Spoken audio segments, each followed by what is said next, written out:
Quand on parle des chemins de fer suisses à un amateur français de la chose ferroviaire ou à un voyageur quelque peu averti, le mot de paradis ne tarde jamais bien à être prononcé au cours de la conversation. Moderne, ponctuel, cadencé, propre, silencieux, confortable, couvrant tout le territoire helvète jusqu'aux villages les plus reculés, les éloges ne tarissent pas. Et d'évoquer toutes les caractéristiques connues de ce réseau. Aux côtés des CFF, les chemins de fer fédéraux, c'est-à-dire l'entreprise publique pendante de la SNCF en France, il existe dans le pays une multitude d'entreprises ferroviaires de plus ou moins grande envergure exploitant une large variété de matériel roulant et surtout sillonnant régulièrement des paysages de cartes postales, parfois dans des environnements hostiles dans lesquels beaucoup d'autres pays ont renoncé à faire circuler des trains. C'est pourquoi les chemins de fer suisses sont fréquemment présentés de ce côté-ci de la frontière comme un modèle à suivre. Mais qu'en est-il vraiment ? Comment et à quel prix ce pays en est-il arrivé là ? Qu'est-ce que les trains suisses sont de si différents de ceux du reste de l'Europe en particulier ? Comment fonctionne-t-il ? Du fait de ces nombreuses compagnies privées qui la desservent, la Suisse est-elle le chantre de la libre concurrence dans le domaine ferroviaire ? Ce modèle pourrait-il être repris ailleurs ?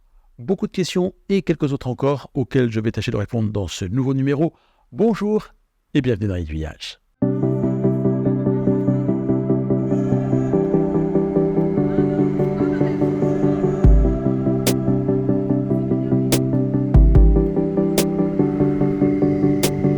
Pour mieux comprendre les chemins de fer suisses d'aujourd'hui, je me suis penché un peu sur leur histoire que je vais vous résumer à grands traits.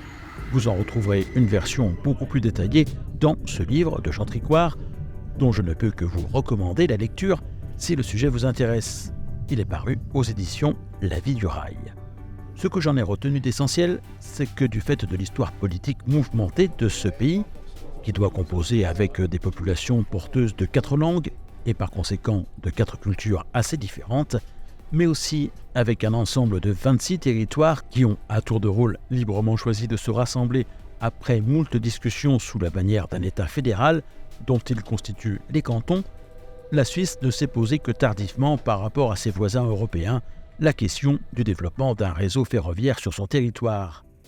En 2023, le pays vient de fêter le 175e anniversaire de l'entrée en vigueur de sa constitution, le 12 septembre 1848, un an après le timide établissement de sa première ligne de chemin de fer reliant Baden à Zurich, un événement intervenu quant à lui le 9 août 1847. Une relative stabilité politique étant dès lors acquise, le nouvel État fédéral put se pencher sur l'un de ses premiers gros chantiers. Comment faire en sorte de relier physiquement et socialement des populations réparties sur tout son territoire, parfois isolées dans des villages situés au fin fond de vallées très enclavées. La révolution industrielle, balayant en ce milieu du XIXe siècle toute l'Europe, étant tirée très largement par l'avènement du chemin de fer, la réponse était toute trouvée. Le train en serait le vecteur. Mais question subsidiaire, appartenait-il à la force publique ou à l'initiative privée de se charger de la construction de ce réseau ?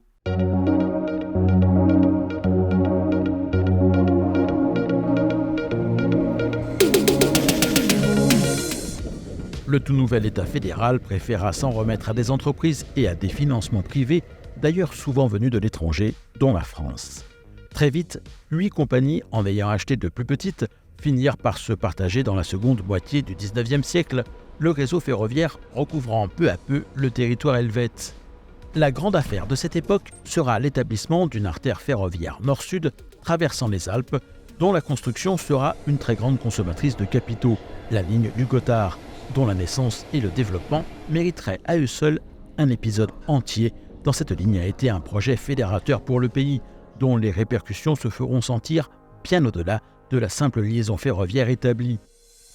Cette réalisation, ainsi que celle beaucoup plus récente du tunnel de base, qui suivra bien des années plus tard, feront certainement l'objet d'un reportage sur cette chaîne, tant il y a de choses à raconter au propos de ces chantiers.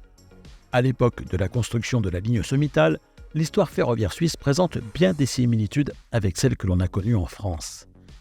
À savoir que ces entreprises privées n'étant pas toujours très regardantes dans le domaine de la sécurité, de nombreux accidents graves se produisirent. Par ailleurs, des crises sociales et économiques nombreuses les frappèrent, la plupart connaissant de grosses difficultés financières. L'État fédéral racheta par conséquent des actions d'un certain nombre d'entre elles pour rentrer dans leur conseil d'administration, et ainsi disposer d'un droit de regard sur leur fonctionnement. Il finira par racheter l'ensemble des compagnies qui avaient obtenu la concession de l'exploitation de lignes qui avait été accordée par les cantons. La décision fut alors prise de créer une entreprise nationale dédiée pour chapeauter cette activité. C'est ainsi que naquirent les CFF, chemins de fer fédéraux suisses, dès le 1er janvier 1902, précédant de ce fait largement la France, qui ne suivit le même chemin que le 1er janvier 1938, en donnant naissance à la SNCF. De nos jours, les CFF exploitent un peu plus de 3200 km de voies ferrées à l'écartement standard et électrifié en totalité. Néanmoins, à la différence de la France, qui constitua un monopole autour de son entreprise nationale, la Suisse continua à autoriser le développement d'autres entreprises ferroviaires privées, tout en prenant soin toutefois que la puissance publique les contrôle assez largement. C'est le cas des BLS dont le nom signifie Berne-Lötschberg-Simplon, de celui de la principale ligne qu'elle exploite.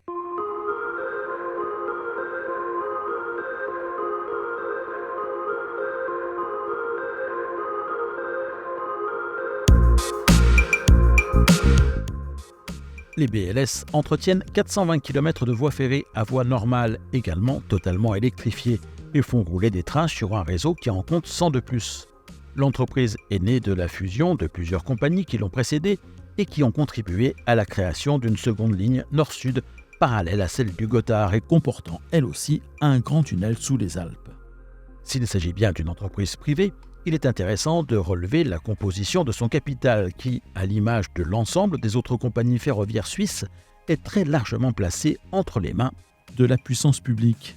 Le canton de Berne y est majoritaire, ayant dans son escarcelle un peu plus de 55% des parts. La Confédération en détenant pas loin de 22%, les autres cantons en rassemblant 7%, des banques, des personnes privées et morales en possédant 15%. Il en va de même pour le troisième et dernier grand réseau du pays, celui des RHP.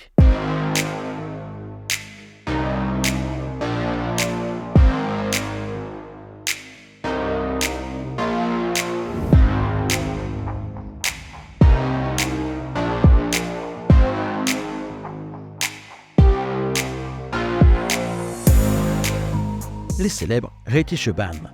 Leur cas est encore un peu différent, car il s'agit là d'un réseau de transport public appartenant et opérant à l'intérieur d'un unique canton, celui des Grisons. Il est vrai qu'il constitue le plus grand du pays. Celui-ci possède 51% des parts de l'entreprise, aux côtés de l'État fédéral, 43%, les 6% restants étant répartis entre des communes et quelques particuliers. Son réseau, entièrement à voie métrique et électrifié, est long de 384 km et comprend sans doute les plus belles lignes du pays, avec celles de l'Albula et de la Bernina, dont une partie du parcours est classée au patrimoine mondial de l'UNESCO. Aux côtés de ces trois grandes entreprises dont les lignes permettent d'irriguer l'essentiel du pays, il en existe encore bien d'autres qui exploitent des réseaux aux dimensions plus modestes.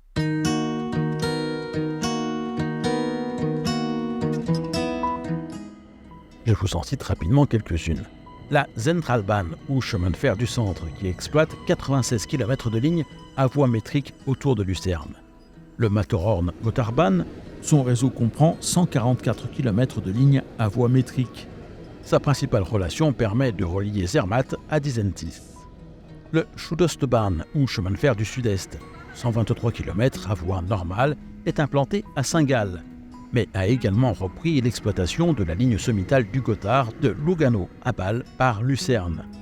Les chemins de fer du Jura, qui circulent sur une voie métrique et pour une petite portion une voie normale, dans les cantons du Jura, de Berne et de Neuchâtel, leur réseau est long de 74 km. Les Appenzeller Bahnen, chemins de fer de l'Appenzell, roulent sur 77 km de voie métrique dans le canton du même nom et leurs voisins, à l'extrémité est de la Suisse. Le MOB, Montreux-Oberland bernois, qui exploite 75 km de voie métrique entre Vevey et Zweisimmen. La Jungfraubahn, chemin de fer de la Jungfrau, 59 km de voie métrique permettant notamment d'atteindre la gare la plus haute d'Europe, perchée à 3454 mètres d'altitude. Et le Centovalli, chemin de fer à voie métrique reliant Locarno à Domodossola en Italie, via une ligne de 52 km de long. Enfin, dernière catégorie de compagnies ferroviaires opérant en Suisse, des entreprises locales qui assurent la desserte quotidienne ou touristique du pays.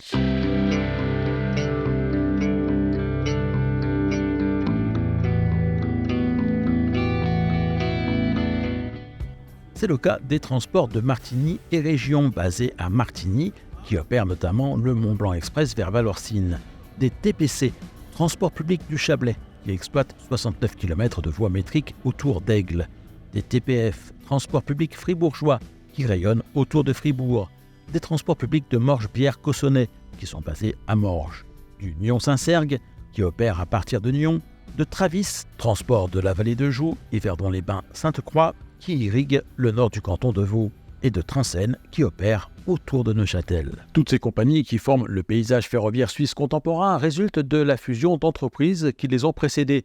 Pour beaucoup, elles sont nées au détour d'une profonde réforme du système ferroviaire du pays qui était lancée à la fin des années 80.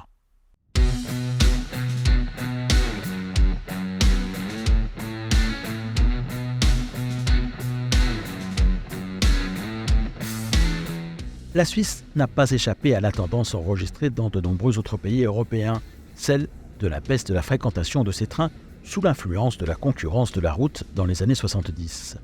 Il en est résulté que les compagnies ferroviaires les plus petites du pays devenaient de moins en moins rentables. En 1987, le Parlement du pays a voté le projet Rail 2000. 2 ans plus tard, celui-ci était adopté par 57% des voix au cours d'une votation dont la Suisse a le secret. Le système ferroviaire helvète tel qu'on le connaît aujourd'hui est né de cette grande réforme. Pour moderniser son réseau, le pays s'est tout d'abord lancé, à l'horizon d'une vingtaine d'années, dans de nouveaux grands travaux. C'est le projet NLFA, nouvelle ligne ferroviaire à travers les Alpes. 3 longs tunnels dits de base, destinés à remplacer des lignes sommitales pour raccourcir considérablement les temps de parcours, seront construits. Celui du Saint-Gothard a été inauguré en 2016. Ces 57 km de long en ont fait le tunnel ferroviaire le plus long du monde. Celui de Lutschberg, ouvert en 2007 et mesurant 34 km de long. Et le plus modeste enfin, celui du Senory, le dernier à être ouvert, 15 km seulement, l'a été dans le canton italophone du Tessin, dans le sud du pays, en 2020. Mais parallèlement à ces projets pharaoniques, d'autres chantiers seront lancés et vont se concrétiser beaucoup plus rapidement.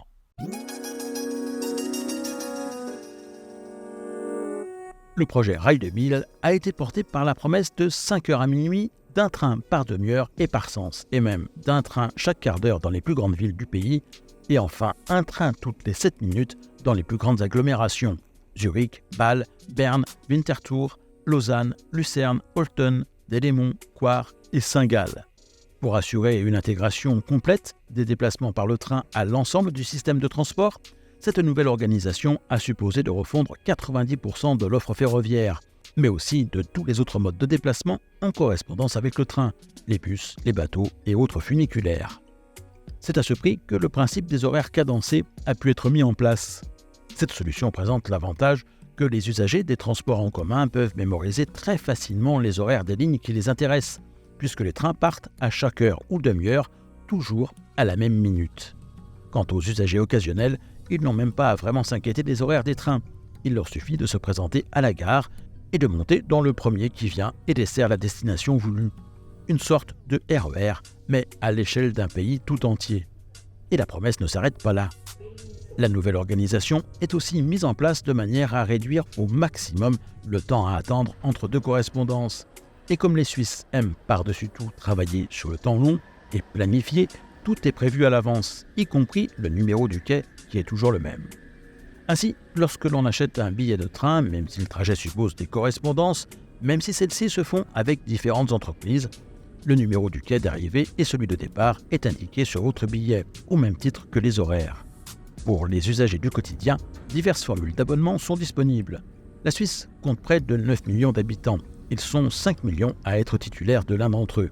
450 000 ont opté pour l'abonnement général qui permet de voyager en illimité dans tout le pays à bord de toutes les lignes de transport public. Son prix à l'année est de 4 000 francs suisses en seconde classe, 6 500 en première. Certes, il faut les sortir, mais il faut aussi en avoir l'usage. Les voyageurs étrangers peuvent opter pour le Swiss Travel Pass qui offre les mêmes avantages pour une durée allant de 3 à 15 jours. Encore un détail important, les voyageurs achetant un ticket le font pour un trajet d'un point A à un point B, qu'importe le nom de la compagnie. S'ils n'y prêtent pas attention, ils ne savent même pas par laquelle ils sont transportés. Ce sont les entreprises qui se répartissent ensuite les recettes entre elles. Pas de surprise ou de variation des prix d'un point du pays à un autre, ceux-ci sont fixés par l'État, même si celui-ci a transféré la compétence des transports au canton dès 1996. On comprend dans ces conditions que le pari ait été gagné. À la suite de la mise en place de cette nouvelle organisation, le taux de remplissage des trains est reparti à la hausse. En revanche, ne cherchez pas de lignes à grande vitesse en Suisse, il n'y en a pas à proprement parler.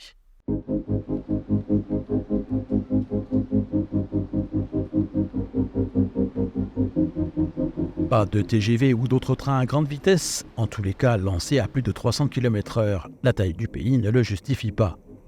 Ceux qui circulent viennent de l'étranger, de France en particulier, et font un peu de cabotage sur les lignes suisses classiques avant de prendre de la vitesse de l'autre côté de la frontière. Il existe néanmoins des portions de lignes sur lesquelles le RTMS, le système européen de signalisation ferroviaire, a été installé, où la vitesse de pointe peut être portée à 200 voire 250 km/h.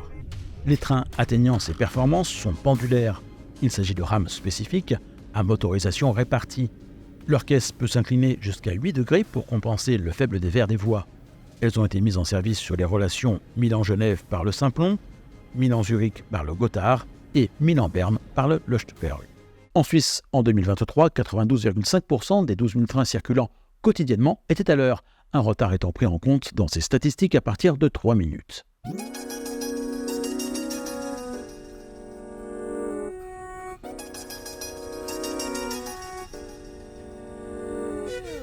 Ces bonnes performances sont en grande partie dues à la qualité de l'infrastructure qui fait l'objet d'une grande attention, mais surtout d'un financement régulier assuré. Une autre votation intervenue en 2014 a permis de donner une visibilité à ces flux. Un fonds ferroviaire a été créé à l'occasion. Il est alimenté par un petit bout de TVA, une redevance versée par les poids lourds circulant dans le pays, ainsi qu'un pourcentage des recettes. C'est ainsi que chaque année, 3 milliards de francs suisses sont investis dans l'entretien des voies et 1,5 milliard de francs dans le développement du réseau. Ces investissements ont permis par exemple de réduire à 4 le nombre de centres de gestion du trafic pour l'ensemble du pays. Les CFF ne descendront pas en dessous de ce nombre car il est important qu'en cas de défaillance de l'un de ces outils, un autre situé en un autre point du pays puisse prendre le relais. En attendant, ces chiffres ont de quoi faire rêver de ce côté-ci de la frontière, alors que la taille du réseau à entretenir ici est pas loin de 5 à 6 fois plus grande et que l'on peine semble-t-il à trouver des budgets qui seraient nécessaires à la régénération d'un réseau plus que vieillissant. Alors bien sûr, même en Suisse, vous n'échapperez pas à un train en retard ou en panne ou un accident de personne. Vous trouverez des Suisses pour vous dire que le système est loin d'être parfait, que parfois c'est la cohue dans telle ou telle gare, que tout ce système financé en grande partie par le contribuable coûte bien cher, surtout à ceux qui ne prennent jamais le train. Il vous arrivera d'avoir à subir un changement de quai annoncé à la dernière minute. Mais ce ne sera pas tous les jours. Et des ratés, ça existe aussi. Comme par exemple les travaux d'agrandissement de la gare de Lausanne qui sont partis pour prendre plusieurs années de retard. Alors non, tout n'est pas parfait, mais ces imperfections-là, je crois que l'on serait nombreux en France, parmi ceux qui prennent régulièrement le train, à s'en contenter. Alors si l'on cherchait à s'améliorer un peu et si l'on devait retenir une formule gagnante pour parvenir à créer un système ferroviaire performant, il faudrait sans doute appliquer celle proposée par Vincent Ducrot, le PDG des chemins de fer fédéraux suisses dans une interview à La Vie du Rail. Une infrastructure en bon état et régulièrement entretenue, plus un cadencement étendu à tout le réseau, plus une tarification simple et transparente. De notre côté de la frontière, quelque chose me dit que l'on a encore du pain sur la planche, si on veut y arriver. Et vous, avez-vous l'occasion de pratiquer des chemins de fer suisses ? Que vous habitiez dans le pays ou qu'il vous arrive de les fréquenter comme simple touriste, racontez-moi en commentaire vos expériences et dites-moi si cette organisation vous paraît être un modèle dont chercher à se rapprocher dans d'autres pays, à défaut de pouvoir le reproduire. Si vous voulez approfondir vos connaissances des chemins de fer suisses, je vous recommande ce livre de Jean Tricouart qui m'a été bien utile pour la préparation de ce numéro. Il est paru aux éditions La Vie du Rail. Et si vous souhaitez découvrir quelque chose d'incroyable et que vous ne verrez sans doute jamais sur le rail français, je vous conseille ce reportage réalisé sur les trains d'extinction et de secours.